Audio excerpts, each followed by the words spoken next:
प्रभु यीशु के सामर्थ्य नाम में आप सबको जय मसीह की। Praise the lord.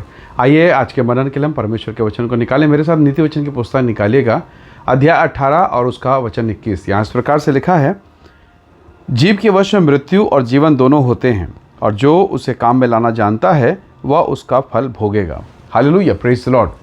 बाइबल कहती है जीव के वश में, आपका जो जुबान है उसके वश में जीवन भी है और मृत्यु भी है, और जो उसको काम में लाना जानता है वो उसका फल भोगेगा। नहीं जानता वो भी भोगेगा, और जो जानता वो भी भोगेगा।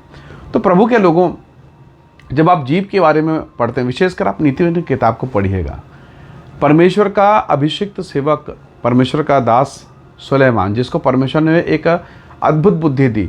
बाइबल कहती है न संसार में उससे पहले कोई था और ना उसके बाद कोई हो सकता, ऐसा बुद्धिमानी की आत्मा से परमेश्वर ने उससे भरा था। और आप नीति वचन में सबसे अधिक देख पाएंगे शब्दों के बारे में, बुद्धि के बारे में, इन तमाम विषयों के बारे में। आप इन तमाम विषयों के बारे में परमेश्वर के वचन में पढ़ सकते हैं, शब्द के बारे में। अब शब्द इतना महत्वपूर्ण कैसे? जरा सोचिए, आप हॉस्पिटल में गए हैं, आप चेकअप करवा रहे हैं, और डॉक्टर ने अपने कान में स्टेथोस्कोप लगाया और वो आपके छाती पर चेक कर रहा है, और वो कह रहा है कि गहरी सांस लो। आपने गहरा सांस लेना चालू किया, फिर कह रहा और गहरा लीजिए, और वो कुछ टटोलना चालू कर दे, आपकी स्थिति क्या होगी?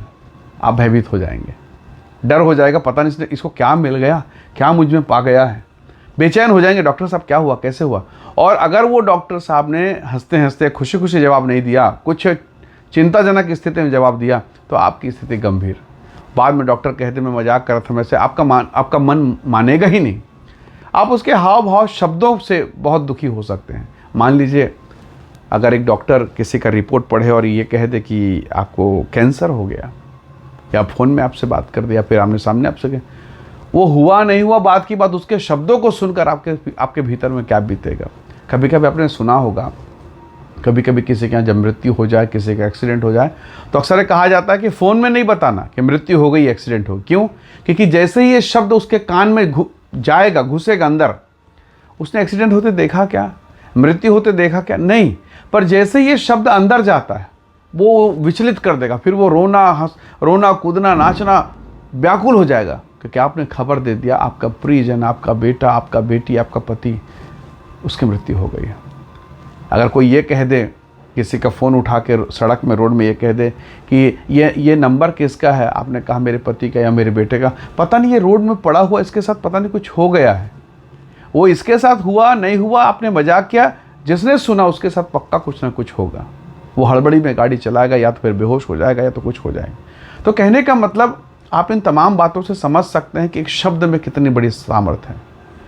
ये जुबान, आपका जीव, जिसमें हड्डियां नहीं हैं, पर इतनी ताकत है कि वो हड्डियों को तोड़ सकता है। वो इतनी ताकत रखता है कि जीवन और मृत्यु, इसलिए परमेश्वर का आत्मा में होकर उसने कहा कि जीभ के वश में मृत्यु और जीवन दोनों हैं। परमेश्वर के लोगों, हम मसीह लोग हैं, प्रभु के लोग हैं, पर बहुत बार हम अपने जीभ का गलत इस्तेमाल करते हैं, नकारात्मक बातों को ज़्यादा कहते हैं। ये नहीं हो सकता, वो नहीं हो सकता, मैं तो नहीं बचूंगी, मेरा बेटा कभी सफल नहीं हो, मेरा पति कभी नहीं सुधर सकता। हम क्या बोल रहे हैं? वास्तव में हम श्राप दे रहे हैं। हम परमेश्वर के लोग हैं। प्रभु ने कहा तू जो कहेगा मैं करूँगा। प्रभु ने हमें सिखाया है, परमेश्वर के वचन में लिखा है, सबसे अधिक मन की रक्षा कर, क्योंकि जीवन का मूल स्रोत वही है। अगर आपका मन ही सही नहीं है, आपके मन में नाना प्रकार के विचार हो रहे हैं, प्रार्थना का मन नहीं है, नकारात्मक बातें हैं, आप प्रभु से प्रार्थना में लड़ रहे हैं, पति के लिए नकारात्मक चीज़ें हैं, बच्चे के लिए नकारात्मक चीज़ें, अपने भविष्य के लिए आप चिंतित हैं, आपका मन पूरा नकारात्मक भरा पड़ा है, मेरा कुछ नहीं हो सकता, ना मेरी नौकरी लगेगी, मेरा बच्चा तो पढ़ नहीं सकता, मेरा बेटी ऐसा है, तो मेरा आप क्या कर रहे हैं? आप वास्तव में शैतान को अनुमति दे रहे हैं कि वो आपके घर में आकर पूरा तहस नहस करे। प्रभु के लोगों, आप परमेश्वर के लोग हैं। भजन संहिता के पुस्तक 23 अध्याय निकाल के पढ़िएगा। दाऊद अपने आप को ब्लेस करता है, वो कहता है यहोवा मेरा चरवाहा, मुझे कोई घटी नहीं। वो किसके बारे में बात कर रहा है? किसी अन्य के बारे में नहीं, बताता है, वो बोल रहा है मेरा परमेश्वर यहोवा मेरा चरवाहा है, मुझे कोई घटी नहीं होगी। वो बता रहा है अंधकार की तराई में होकर चलूँ, मैं हानि से नहीं डरूंगा, क्योंकि वो मेरे साथ रहता है। क्या वो अंधकार की तराई का इनकार कर रहा? नहीं, वो बता रहा है मैं अंधकार की तराई से होकर गुजरूंगा, हानि से नहीं डरूंगा। हालेलुया। तो परमेश्वर के लोगों, आप परमेश्वर के हैं। अंधकार आएगा, हानियां आएंगी, तूफान आएंगी, पर खुदा का हाथ, प्रभु का हाथ सदैव आपके साथ रहेगा। उसने कहा तुम्हारे सिर के बाल गिने हैं। तो जब परमेश्वर ने हमसे कहा, उसने वायदा किया है, फिर भी हम नकारात्मक बातों को क्यों कर रहे हैं? क्यों? आपको मालूम है, आप इस चीज़ को देख रहे हैं क्या अब्राहम को नहीं पता उसका शरीर बूढ़ा हो गया? उसको तो ये भी पता था उसकी पत्नी का धर्म, स्त्री धर्म बंद हो चुका है। लिखा है बाइबल में साफ साफ। उन्हें दिख रहा था ना वो बूढ़े हो चुके हैं, पर क्या वो देखी हुई बातों को मनन कर रहे हैं? क्या नहीं, उन्हें भरोसा है परमेश्वर के सामर्थ पर। वो विश्वासी हैं, परमेश्वर की शक्ति पर विश्वास कर रहे हैं। वो कह रहे हैं ओह हमारा प्रभु हमें देगा। 75 साल ने प्रतिज्ञा और 76 और 77, हमारे तो हिम्मत खत्म हो जाती। 99 ईयर हो गए, 100 साल, हालेलुया, और तब प्रभु का चमत्कार। तो परमेश्वर के लोगों, जो चीज़ें हम देख रहे हैं, अगर उसी पर भरोसा करेंगे, उन्हीं चीज़ों को देखकर हम रोएंगे, तो फिर हमारा विश्वास कहाँ रहा? परमेश्वर के लोग हैं हम, प्रभु से कहें, परमेश्वर से कहें, प्रभु से बातें करें। जब आप एक छोटे से बच्चे को खिलाते हैं, आपके घर में एक छोटा बच्चा हो, तो आप उस बच्चे से कैसे बात करते हैं? आप उस बच्चे के साथ बच्चे बन के बात करते हैं, हाथ पैर को आड़ा तिरछा करेंगे, उटपटांग आवाज़ निकालेंगे और बच्चा खिलखिला के हंसता है। और फिर आप पहले से और विचित्र आवाज़ निकालेंगे क्योंकि आपको बच्चे को खुश करना है और बच्चे को मज़ा आता है। पर जब आप अपनी भाषा में बात करते, क्या उसे आनंद आएगा? बिल्कुल नहीं। तो प्रभु के लोगों, जब आप बच्चे से बच्चा बनकर बातें करते हैं, तो क्यों ना हम प्रभु से प्रभु के शब्दों में बातें करें? ये कैसे हो सकता है? परमेश्वर के शब्दों को सीखना है। जैसे अगर आपको उर्दू सीखनी है, आपको मलयालम या बंगाली सीखना, तो उसकी डिक्शनरी मिलेगी। तो परमेश्वर की डिक्शनरी, उसका पवित्र शास्त्र बाइबिल, उसे पढ़िए। और जब पढ़ते जाएंगे तो आपको परमेश्वर की भाषा समझ में आएगी।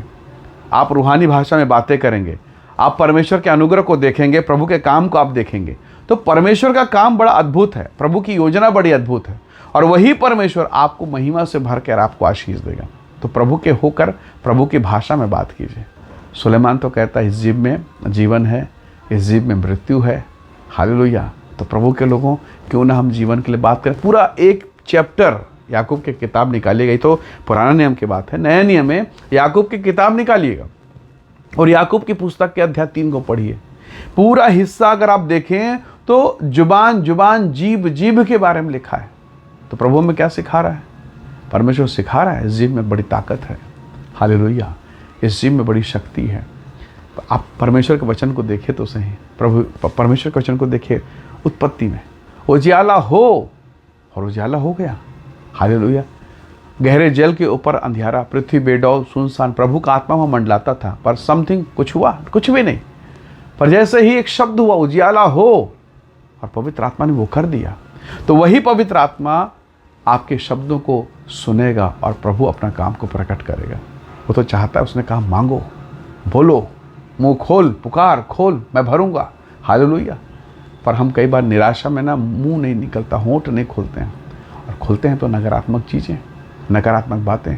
इसलिए क्यों ना हम प्रभु से कहें कि परमेश्वर मेरे होंठ को छू। जैसे यशायाह ने कहा मेरे होंठ को छू, मैं अशुद्ध मनुष्य हूँ। और प्रभु ने, उसके दूतों ने वेदी से अंगार को लिया और छुआ और पवित्र हो गया। तो परमेश्वर मेरी और आपकी सहायता कर इस बात को समझने के लिए। चीज़ें नकारात्मक हैं, रिश्ते टूटे हुए हैं, बेटी का जीवन समझ नहीं आ रहा, बेटा सुधर नहीं रहा, पति का जीवन भयंकर हो गया, पत्नी का जीवन समझ नहीं आ रहा, क्या होगा। अब इन सारी निराशाओं को देखकर मैं जानता हूँ आप कैसे आशा से भरेंगे। प्रभु ने अपने दास से कहा ना, इन सूखी हड्डियों को देख, इन तराइयों को देख, क्या ये हड्डी जी उठेगी? तो प्रभु के दास ने कहा प्रभु आप स्वयं जानते हैं, आप जानता है खुदा क्या होगा। तो चीज़ें तो नहीं हो सकती, मनुष्यों से तो नहीं हो सकता, प्रभु से हो सकता है। तो क्यों ना प्रभु को ही सब हैंडल करने दें, सब कुछ उसी के हाथ में सौंप दें, अपनी सारी चिंता उस पर डाल दो। प्रभु से कहें प्रभु आप सब कुछ कर सकते हैं। आपने कहा उजियाला हो, तो अंधियारे में उजियाला हो गया। हालेलुया। अंधेरे में उजियाला, ये कैसा चमत्कार। तो वही प्रभु आपके और मेरे जीवन में चमत्कार करेगा। सो आइए दुआ करें अपने घर के लिए, अपने परिवार के लिए, तमाम बातों के लिए दुआ करें और अद्भुत एनर्जी से भर जाएं, सकारात्मक बातों से, ताकि प्रभु को काम करने का हम अपने जीवन में अवसर दे दें। आपको याद होगा मरियम और मार्था, कैसा उनका जीवन। प्रभु यदि तू यहाँ होता तो मेरा भाई ना मरता। प्रभु आप भी अभी भी आपके साथ है, मेरे साथ है। क्यों ना हम दुआ करें और परमेश्वर से कहें प्रभु तू कार्य कर, तू अनुग्रह कर और तू महिमा से भर। अपने होठों को हम प्रभु के हाथों में दे दें। आइए दुआ करें। प्रेमी अनुग्रहकारी स्वर्गीय पिता, हम आपका धन्यवाद करते हैं आपके प्रेम, आपके अद्भुत अनुग्रह, आपकी स्वर्गीय दया के लिए। होने दीजिए पिता। यह वचन हम सबके जीवन के लिए आशीष का कारण हो, परमेश्वर की महिमा का कारण हो, और हमारे जीवन में पिता तेरे पवित्र नाम की महिमा हो। खुदावंत यीशु के नाम से आप हमें से प्रत्येक को ब्लेस करें, आशीषित करें प्रभु, और यह वचन प्रत्येक के लिए आशीष का कारण, विशेषकर जो लोग बोझ, पीड़ा, तकलीफ में हैं, नकारात्मक चीज़ों से घिरे हुए हैं, यीशु के नाम से उजियाला उनके जिनमें होने पाए। प्रत्येक को ब्लेस करें, आशीष दें पिता। हम महिमा और आदर आपको देते हैं, यीशु के सामर्थी नाम से मांगते हैं, आमीन आमीन। प्रभु आप सबको बहुत ऐसे आशीष दे। Praise the lord. जय मसीह की।